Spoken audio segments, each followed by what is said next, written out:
Hello students, अब आपको पता चल गया होगा कि linear equation in one variables क्या होते हैं। आपने उसमें सब कुछ पढ़ लिया था कल। तो अब नेक्स्ट आ जाए एप्लीकेशंस। इसके एप्लीकेशंस क्या होते हैं। एग्जांपल नंबर 5 है, what should be added to twice of rational number -7/3 to get 3/7। इसमें आपको कहा गया है कि एक रेशनल नंबर है -7/3, उसमें हम ऐसा क्या ऐड करें इसका ट्वाइस करके, यानी इसका डबल करके उसमें ऐसा क्या ऐड करें कि हमें 3/7 मिले। तो let the first number is, पहला नंबर है मान लो हमारा -7/3। अब हमारे पास दो नंबर है, एक तो -7/3 और दूसरा वो नंबर जो हमें ऐड करना है। तो हम दूसरे नंबर को जो हमें ऐड करना है उसे दूसरा नंबर मान लेंगे और इसे हम फर्स्ट मानेंगे। तो फर्स्ट नंबर है हमारे पास -7/3, तो इसका ट्वाइस क्या होगा। 2 से मल्टीप्लाई कर दिया हमने, 7 2 जा -14/3। Let the second number be, तो दूसरा नंबर क्या हमारे पास x। अब अकॉर्डिंग टू क्वेश्चन हमारे पास क्या गिवन है, -14/3 प्लस x। जब हम इन दोनों नंबर को प्लस करें तो हमारे पास क्या आना चाहिए, 3/7। तो x is equals to 3/7 plus, sorry, हमारे पास है -14/3 plus x is equals to 3/7। तो अब देखिए हमारे पास x की वैल्यू चाहिए बस हमें। तो इसके अलावा जो भी एक्स्ट्रा पार्ट है उसे हम राइट साइड लेकर जाएंगे। तो राइट साइड ले जाने के लिए अब हम क्या करेंगे, ये यहाँ पे देखिए माइनस का 14/3 है, ये नेगेटिव साइन है। ये जब राइट हैंड साइड जाएगा तो क्या हो जाएगा, नेगेटिव का साइन पॉजिटिव में कन्वर्ट हो जाएगा।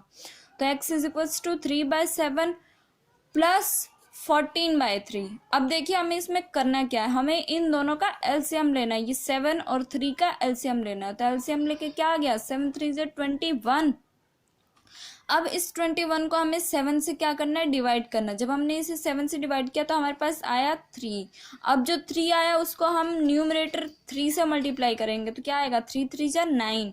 वैसे ही अब हमें इस 21 को 3 से डिवाइड करना तो क्या आएगा, 7, और 7 को 14 से मल्टीप्लाई करेंगे तो 98। एक्स इज इक्वल्स टू, अब हमने इसे प्लस कर दिया, 98 प्लस 9 107/21। तो हमारे पास x जो आ गया 107, यानी ये वो नंबर है जिसमें अगर हम -14/3 और इस नंबर को ऐड करते हैं तो हमें 3/7 मिलेगा।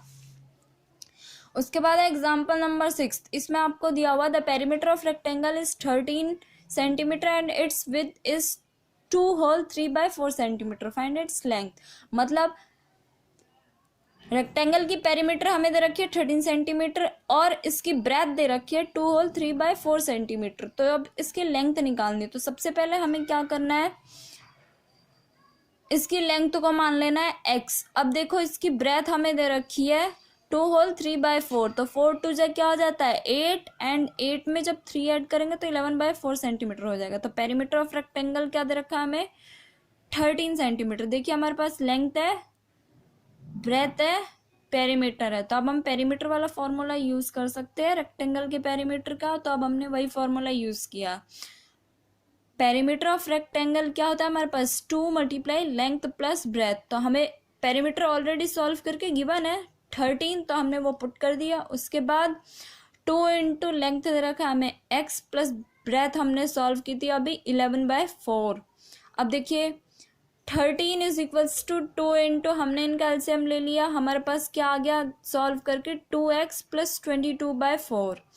अब देखिए हमें क्या करना है, यहाँ पे हमारे पास ये जो वैल्यू है इसमें हमारे पास वेरिएबल गिवन है, इसमें हमें वेरिएबल गिवन है, तो हमें इसकी वैल्यू निकालनी है।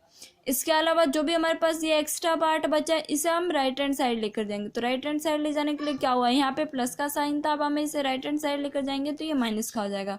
तो 13 - 22/4 इज इक्वल्स टू 2x हो जाएगा। तो 50, अब देखिए हम एलसीएम लेंगे और आएगा तो फिर हम इसको क्या करेंगे, 4 से इसको मल्टीप्लाई करेंगे, 4 13 को मल्टीप्लाई करेंगे तो आएगा 52। 52 - 22/4 सॉल्व करके आया हमारे पास 30/4 और ये साइड में 2x। तो 30/4 यहाँ पे 2 भी था, उस 2 को हम यहाँ पे मल्टीप्लाई हो रहा था तो यहाँ पे डिवाइड में लेके आ गए। तो 4 इंटू 2, 2 1 जा 2 और 2 से ये कैंसिल हो गया 30 15 पे। तो 15/4 इज इक्वल्स टू x आ गया हमारे पास। यही है हमारा इसका आंसर। अब देखिए नेक्स्ट क्वेश्चन है हमारे पास example number 7, the present age of Sahil's mother is 3 times the present age of Sahil मतलब जो साहिल के मदर की एज है वो 3 टाइम्स है, यानी 3 गुनी है जो अब साहिल की एज है उसकी।